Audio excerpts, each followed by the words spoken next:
నాకేదన్నా తెలిస్తే నీకు చెప్పండి మనసు పట్టదురా. అయితే కదా ఏందో చెప్పరాదే. చెప్తా కానీ మల్లనేడిరా పిలిచి చూస్తాం. రారో మల్లన్న చీకటెక్కువై పాయే, రారో మల్లన్న చీకటెక్కువై పాయే, గొర్ల మంద కాడనే పొద్దు పోతున్నది, గొర్ల మంద కాడనే పొద్దు పోతున్నది, మాట మాట చెప్పుకుంట మంద కాటి పోదాము, మాట మాట చెప్పుకుంట మంద కాటి పోదాము, రారో మల్లన్న చీకటెక్కువై పాయే. ఏందే ఎల్లన్న మీద పిలిపేస్తావు, ఏందే ఎల్లన్న సంసారం సంతలోని సిత్తలెక్కువైపాయే, బతుకు మీద తీపి తనన్న లేకపాయే, అలుపు సరుపు లేకుండా ఉప్పు మీద పిలిపేస్తావు, ఏందే ఎల్లన్న.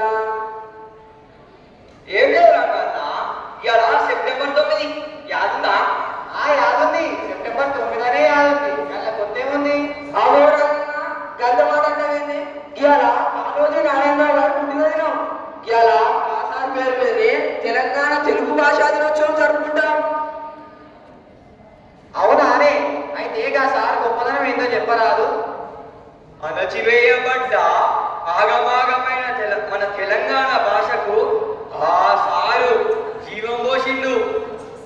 మన భాష పలుకుబడుల భాష కావాలని, బడి పలుకుల భాష వద్దని, ఆ యాసకు పేరు తేవాలని ఆ సారు తప్పించిపోయిండు, ఆరాటపడ్డాడు.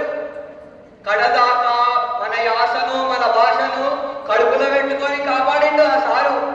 గంతేకాదు కాసారు పుణ్యమాని తెలంగాణ రాష్ట్రం ఏర్పడ్డాక గవర్నమెంట్ వాళ్ళు మన యాసలోనే పాఠ్య పుస్తకాలను ముద్రించిండ్రు. అవునానే? నిజంగా నాకైతే ఈ ముచ్చట్లు ఎరకలేవు. తొలుత మీ నుండి వింటున్నా.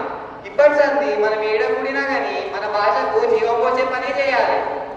ఈ స్కూల్ పిల్లలు కూడా మన తెలంగాణ భాషకు సోయి పెట్టాలి. అన్ని భాషలు నేర్చుకున్నట్టే మన తెలంగాణ భాష కూడా జర పట్టం కొట్టాలి. నువ్వు మాట్లాడితే అవతలోనికి అర్థమవుతుందా లేదా అని సందేహం వద్దు. మన భాషల్నే మన బతుకున్నది, మన యాసల్నే అందమున్నది బిడ్డ.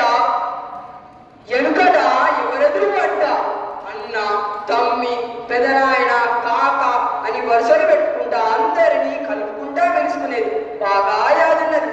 ఇప్పుడు గసొంటి పెమగల్ల భాషకు ప్రాణం పోసేకి కార్యక్రమం చూస్తే భలే సంబరమైతాంది, కడుపు నిండుతాంది. ఇక ఆను చింత చేయక మల్లన్న మన భాషకి మన సంస్కృతికి మంచి రోజులు వచ్చినట్టే. కల్మషాలు లేని భాష కన్న తల్లి వంటి భాష, కల్మషాలు లేని భాష కన్న తల్లి వంటి భాష, కంటికి ఇంపైన భాష కాళోజీ తెలుగు భాష, కంటికి